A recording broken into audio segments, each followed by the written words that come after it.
1월 3일 누가복음 9장 23절 말씀을 가지고 예수님의 제자로 세워지는 교회라는 제목으로 함께 말씀을 나누도록 하겠습니다. 아들레이드 교회에서 부목사 사역을 마치고 멜번에 개척을 위해 준비할 때에 가장 먼저 고민했던 것이 교회의 이름이었습니다. 사실 교회의 이름은 단순한 호칭이 아니라 그 교회를 세워가는 목회자의 목회 철학이기도 하고 또 그 교회가 이런 교회가 되었으면 좋겠다라는 교회의 사명이기도 합니다. 적어도 제자교회라는 결코 가볍지 않는 부담의 이름을 짓게 된 저에게는 특별한 의미가 있었습니다. 어떤 분들은 진담 반, 농담 반으로 우려를 하기도 했습니다. 많은 성도님들이 제자라는 단어에 부담을 가지고 있는데 교회 이름을 좀 덜 부담스러운 이름으로 짓는 것이 어떠냐고 권면을 하시는 분들도 계셨습니다. 하지만 기도하는 가운데 제 마음속에 제자라는 단어에 마음이 멈추었고 다른 어떤 교회 이름보다 제가 지향하는 또 담고 싶은 목회 철학을 잘 표현하는 단어가 없었습니다. 그래서 멜번 제자교회라는 이름으로 교회 개척을 시작하게 되었습니다. 물론 지난 7년을 돌아보면 얼마나 그 이름에 걸맞게 목회를 잘 감당해 왔는지 하나님 앞에 부끄러울 때도 많습니다. 또한 얼마나 많은 성도님들이 우리 교회에 오셔서 예수님의 제자라 세워졌는가 스스로 물어보기도 합니다. 그러면서 2021년도 목회표를 예수님의 제자로 세워지는 교회라고 정하게 되었습니다. 매년 신년 첫 번째 주일은 목회표를 가지고 함께 성도님들과 말씀을 나누었습니다.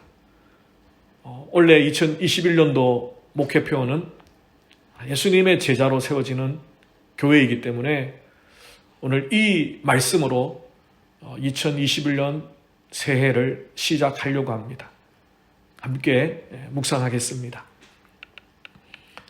성경에서 제자라는 단어는 주로 신약에서 사용되었지만 구약 성경에도 2번 정도 사용되었습니다.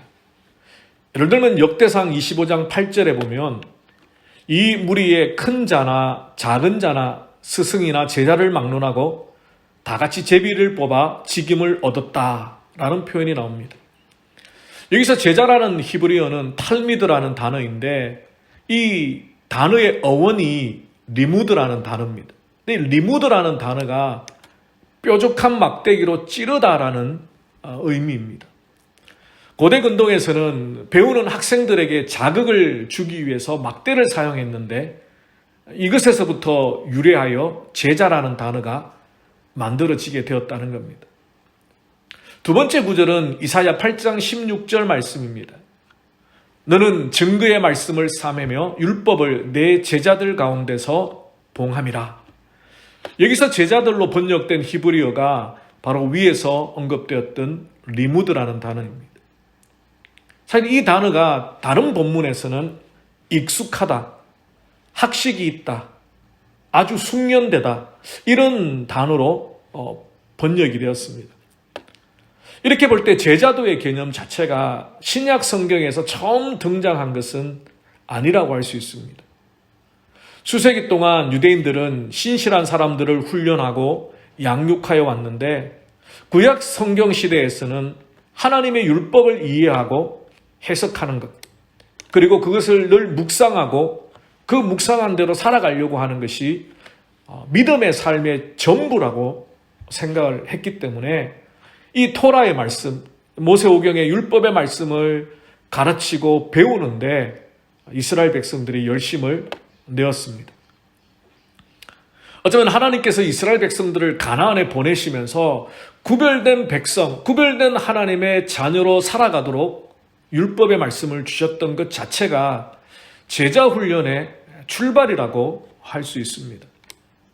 하나님은 이스라엘 백성들이 다른 주변의 이방 국가들과는 다른 삶을 살기를 원하셨고, 특별히 그 다른 삶이라는 것은 다양한 이방 문화 속에서, 다시 말하면 하나님, 여호와 하나님이 아닌 우상을 숭배하고 인본주의적인 그 타락한 문화 속에서 하나님의 백성의 정체성을 잃지 않고 하나님이 주신 율법의 말씀을 순종하며 그 율법 속에 담겨져 있는 하나님의 거룩하심, 하나님의 사랑하심, 연약한 자들 돌보고 섬기는 그런 사랑을 실천하는 하나님의 백성으로 선한 영향력을 세상 가운데 끼치기를 원하셨습니다.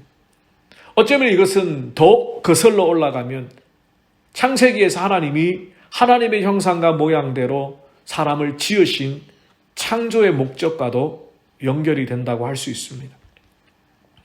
하지만 우리가 잘 아는 것처럼 이스라엘 백성들은 하나님의 백성으로서의 정체성을 잃어버리고 더 나아가 하나님의 자녀로 세상 가운데 선한 영향력을 끼치는 제사장 나라로 부르심을 받았다라는 정체성도 잊어버리고 우상 숭배와 타락의 길로 나가게 됩니다.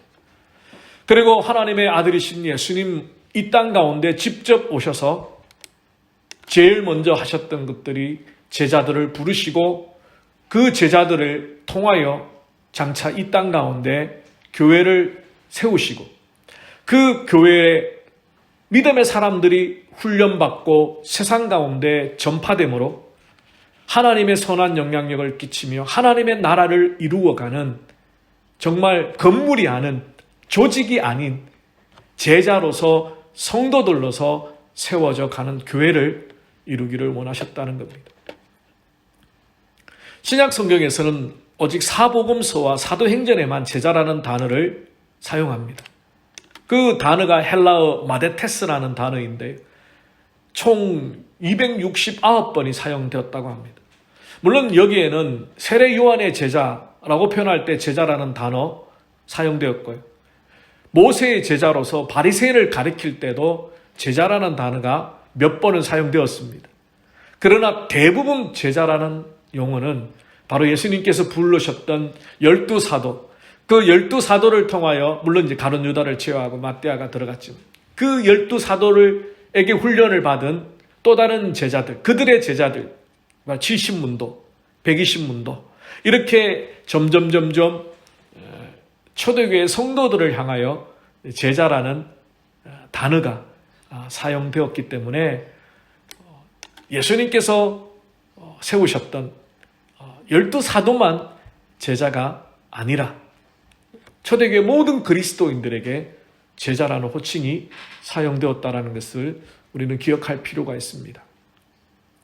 그러므로 예수님께서 이 땅에 오신 가장 큰 목적은 우리의 죄를 대신 담당하시고 십자가에 죽으시고 부활하심으로 영원한 생명에 대한 소망, 그리고 저 내세적인 천국의 소망뿐만 아니라 이 땅 가운데 예수 그리스도를 통하여 이루어지는 하나님의 나라의 현재성을 우리에게 가르쳐 주시기 위하여 오셨습니다. 더 나아가 그 하나님의 나라의 현재성은 예수 그리스도를 구주라 고백하고 내 삶의 주인으로 예수 그리스도를 영접한 하나님의 백성들, 다시 말하면 예수님의 제자로 부르심을 받은 모든 그리스도인들이 주님의 몸된 교회를 세워가 그리고 세상 가운데 흩어져 주님의 복음을 전파하고 하나님의 나라가 이 땅 가운데 예수 그리스도를 통하여 임하게 되었다는 것을 선포하는 바로 증인으로 우리를 세우시기를 원하셨다라는 것입니다.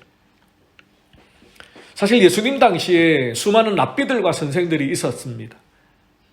그들도 역시 제자들을 데리고 있었고 또 제자들을 양육했습니다. 근데 예수님은 그들과는 전혀 다른 새로운 방식으로 제자들을 부르셨습니다.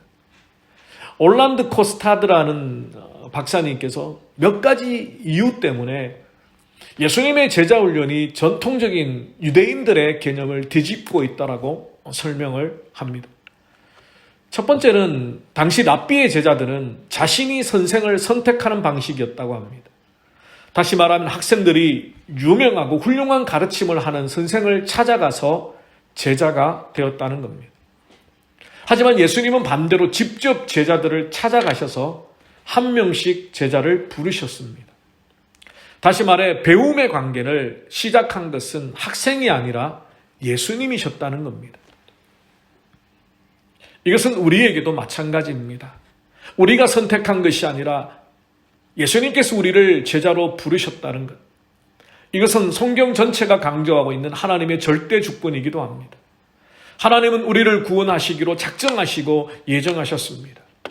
우리가 하나님을 믿기로 선택한 것처럼 보이지만 사실은 하나님의 주권적인 역사로 인하여 때가 되어 우리에게 믿음을 주시고 우리를 교회로 부르시고 믿음으로 부르셨다는 것. 비록 우리가 다 이해할 수는 없지만 하나님의 주권적인 역사로 우리는 믿음을 가지고 하나님을 신뢰하게 되었습니다. 성령의 역사가 없이는 어느 누구도 믿음의 눈을 열고 하나님을 하나님으로 고백할 수 없고 예수 그리스도를 나의 구주로 고백할 수가 없다는 겁니다. 이것은 이 믿음은 나의 지식이나 나의 능력이나 나의 열심에서 나오는 것이 아니라 하나님의 주권적인 은혜의 역사라는 것을 성경은 강조하고 있습니다. 마찬가지로 예수님께서 제자를 부르셨듯이 우리를 또한 제자로 부르셨습니다.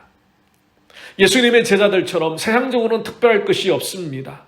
저도 마찬가지고 우리 모두가 마찬가지입니다. 오히려 낮고 천하고 연약하고 변덕스러운 우리를 예수님은 제자로 부르셨다는 겁니다. 그것은 이 제자로의 부르심이 바로 예수님의 주권적인 역사이기 때문에 우리는 변덕스럽고 우리는 실패할 가능성이 많지만 주님은 신실하시고 주님은 실패하지 않으시는 분이기 때문에 우리로 제자 부르신 그 주님이 우리를 제자로 세워 가실 것이라는 약속이기도 합니다.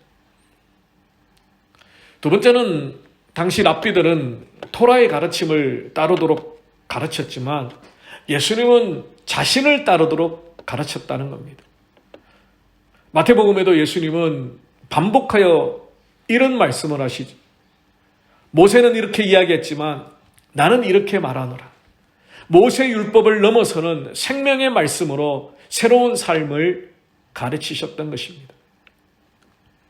그렇습니다. 결코 모세 율법이 악하거나 잘못된 것이 아니지만 이제 예수님을 통하여 열리게 되는 새로운 세상은 오직 예수님이 표준이 되고 기준이 되기 때문입니다.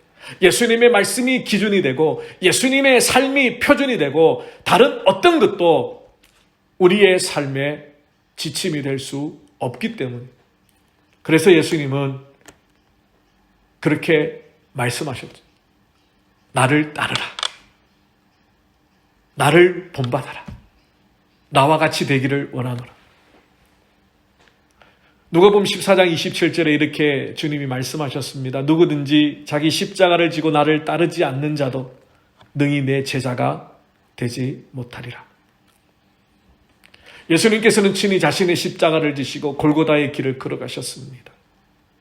예수님의 제자로 부르심을 받은 우리 역시 예수님처럼 우리의 몫에 태인 십자가를 지고 그 길을 따르는 자들이라는 것을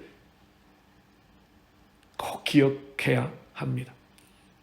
예수님의 제자로의 부르심은 쉽고 평탄한 길이 아니라 오직 주님만을 바라보며 주님의 말씀만을 따르며 주께서 가신 좁고 울퉁불퉁한 길을 따라 믿음으로 살아가려고 몸부림치는 것. 그것이 바로 예수님의 제자도입니다. 세 번째로 랍비의 제자가 된다는 것은 그 교육의 과제에 마음을 쏟는 것입니다. 율법을 외우고 율법을 쫓아가기 위해서 여러 가지 타스크를 진행하는 것이죠. 하지만 예수님의 제자가 된다는 것은 예수님과 함께 제자의 삶을 신실하게 살아가는 헌신의 삶, 순종의 삶, 거기에 포커스가 맞춰져 있습니다. 이것은 단순한 지식의 전달이 아니라 헌신의 삶의 전수에 초점이 맞춰져 있습니다. 예수님은 이 땅 가운데 오직 하나님의 뜻을 이루기 위해서, 아버지 하나님의 영광만을 위해서 정말 전적인 헌신의 삶이 어떠한가를 우리에게 다 보여주셨습니다.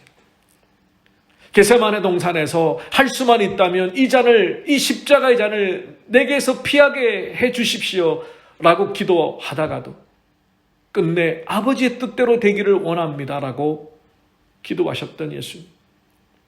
그것은 전적으로 그의 삶이 하나님의 영광에 초점이 맞춰져 있다는 것을 다시 한번 보여주는 대목이기도 합니다. 우리가 제자 훈련 혹은 성경 공부, 말씀을 공부하는데 열심을 내야 되는데 주객이 전도되면 안 됩니다. 그것은 성경을 잘 이해해서 성경의 박사가 되려고 하는 것이 아니라 그 말씀이 내 가치관과 내 삶의 우선순위와 내 세계관 속에 오직 하나님의 말씀, 오직 예수 그리스도의 가르침을 잘 알고 이해함으로 내 삶 속에서 그러한 삶으로 순종하기 위한 전제 조건이라는 겁니다. 우리가 성경을 공부하고 이해하고 알매 멈추는 것이 아니라 삶으로 우리의 그 하나님을 닮아가는 것, 담아가는 것. 하나님을 알아야 하고 성경을 통해 하나님의 약속을 붙들어야 하고 하나님 앞에서 성공한 인생과 실패한 인생을 들여다보는 이유도 바로 우리의 삶으로 하나님의 말씀을 살아내기 위한 도구이기 때문입니다.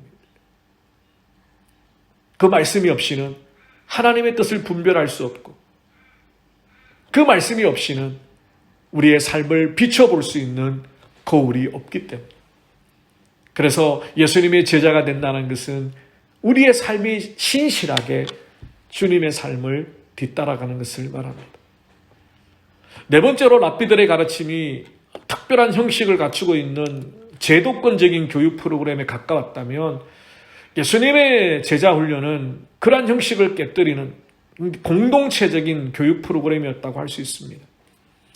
예수님은 3년 동안 제자들과 함께 먹고 마시고 거닐면서 하나님의 나라를 가르쳐 주셨고 섬김의 본을 친히 보여주시고 친히 십자가를 지심으로 원수를 사랑하는 모습을 가르쳐 주셨습니다. 그런데 예수님께서 가르쳐 주신 이 제자도가 개인주의적인 신앙훈련이 아니었습니다. 공동체적인 신앙훈련에 강조점을 두고 있습니다. 혼자의 신앙으로 하나님을 알아가고 하나님의 나라를 세워가는 것이 아니라 공동체를 통하여 신앙으로 함께 하나님을 알아가는 것. 물론 그 12사도들이 다 흩어져서 하나님의 부르심을 따라 각기 다른 곳에서 그 사명을 감당했지만 3년 동안은 예수님께 함께 훈련을 받고 또 한 마음으로 공동체를 이루어가며 예수님께 훈련을 받았습니다. 예수님 마지막 최후의 만찬 가운데 제자들의 발을 씻기시면서 너희들도 서로 이와 같이 서로의 발을 씻기라 그렇게 마지막 유언과 같은 섬김의 말씀을 주셨던 겁니다. 우리가 혼자의 신앙으로 하나님을 알아가는 것이 아니라 공동체를 통하여 함께 하나님을 알아가고 그 알아간 하나님을 가장 가까운 공동체 안에서 실천하는 것. 그리고 그것을 서로가 서로에게 위로가 되고 격려가 되므로 함께 예수님의 제자로 세워져 가기를 격려하고 끌어주는 이것이 공동체적인 제자 훈련에 초점을 두셨던 예수님의 제자 훈련의 특징이라고 할 수 있습니다. 그렇습니다. 좁은 의미로는 예수님의 12 제자에게 제한할 수 있지만 성경은 넓은 의미에서 모든 그리스도인들, 다시 말해 예수 그리스도를 나의 주님으로 고백한 모든 자들이 제자임을 분명히 기록합니다. 사도행전 6장 1절에 보면 그때의 제자가 더 많아졌다 기록하고요. 사도행전 9장 19절에도 사울이 다메섹에 있는 제자들과 함께 며칠 있을새 이렇게 설명하는 구절들이 있습니다. 여기서 제자들은 12사도가 아니라 바로 그리스도인들을 말합니다. 예수님께서 성천하시고 초대교회에서 그리스도인이나 제자의 개념은 목숨을 건 신앙의 고백이기도 했습니다. 사도교부 중에 한 사람인 이그나티우스라는 사람은 자신은 예수님의 제자라고 고백을 하면서 제자라는 단어를 자신에게 사용했습니다. 이것은 그 당시에는 순교자와 같은 의미였습니다.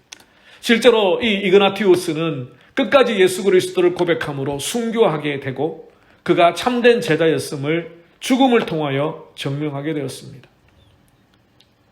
이제 예수님의 행적이 담겨진 성경을 통하여 우리는 다시 한번 예수님의 제자라는 정체성을 회복하고 제자들의 삶을 살아가기를 다짐하는 2021년 새해가 되기를 바랍니다.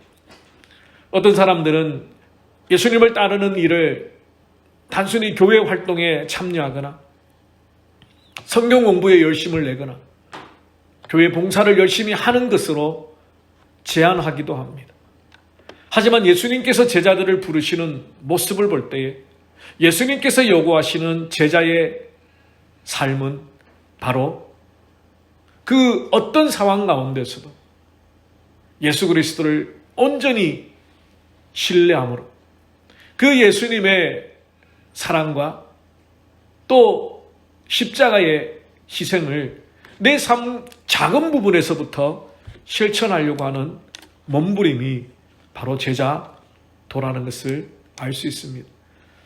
예수님은 제자를 부르실 때에 결코 그들의 경제적인 조건이나 교육의 능력이나 가정 배경 등을 검토하시고 부르시지 않으셨습니다. 어떻게 보면 특별한 운동을 일으킬 만한 그런 특별한 것이 전혀 없는 아주 평범한 일상의 삶을 살아갔던 그들을 제자로 부르셨습니다. 자신의 주어진 삶 속에서 고기를 잡던 베드로와 안드레, 세리로서 맡겨진 일을 성문 앞에서 감당했던 마태, 그들은 모두 일상의 지극히 평범한 삶을 살던 자들이었고 그들에게 예수님은 놀라운 사명을 주셨던 것입니다. 단 자신의 전부를 예수님께 맡기고 새로운 삶의 길을 걸어가는 전환점을 요청하셨습니다. 오늘 본문의 말씀이죠. 아무든지 나를 따라오려거든 자기를 부인하고 날마다 제 십자가를 지고 나를 따를 것이라. 예수님께서 이 본문의 말씀에서 제자도의 핵심 단어를 세 가지로 말씀하죠. 자기 부인, 자기 십자가, 그리고 예수를 따르는 것. 독일의 신학자이자 목회자였던 보네프는 히틀러 암살에 가담했던 이유로 순교하게 됩니다. 그가 쓴 제자도의 비용에 보면 예수님의 부르심에 대해서 이렇게 설명하고 있습니다. 비범한 양질의 삶을 살라는 부르심, 그러한 삶에 합당하게 사는 길, 그럼에도 그것을 의식하지 않고 사는 것이야말로 참으로 좁은 길입니다. 예수 안에 있는 그대로의 진리를 고백하고 그 진리를 증거하는 것, 동시에 그 진리에 반하는 원수들을 사랑하는 것. 그분의 원수들이든 우리의 원수들이든지 상관없이 그들을 예수 그리스도의 무한한 사랑으로 사랑하는 것은 참으로 좁은 길입니다.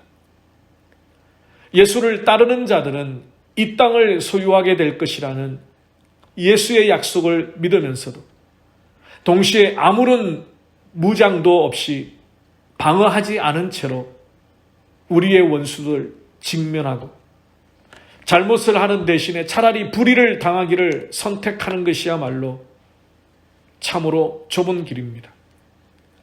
다른 사람들 속의 연약함과 약점과 잘못을 바라보면서도 그들을 판단하고 정죄하는 일에서 물러서는 것. 돼지에게 진주를 던지지 않으면서도 복음의 메시지를 전파하는 것이야말로 참으로 좁은 길입니다. 그렇습니다. 참 힘든 길로 우리를 부르신 것 같습니다. 우리 자신을 어떻게 스스로 부인할 수 있겠습니까? 어느 누구가 자기의 십자가를 지고 그 험난한 좁은 길을 가기를 원하겠습니까? 예수님처럼 원수를 용서하면서도 무참히 죽음을 받아들일 수 있는 사람이 어디 있겠습니까? 우리는 우리 자존심에 스크래치만 나도 죽일 듯이 미워하고 공격하고 욕하지 않습니까? 우리는 끊임없이 세상의 기준을 따라 성공한 사람들을 부러워하고 쫓아가고 흉내내려고 하지 않습니까? 그런데 이런 우리를 예수님께서 현대를 살아가는 제자로 부르셨습니다.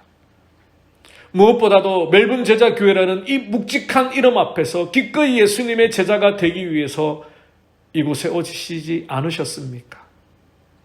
처음 이 교회를 오실 때 다시 한번 신앙의 회복과 도약과 새로운 신앙의 전환점을 위해서 그 어려운 걸음을 하시지 않으셨습니까?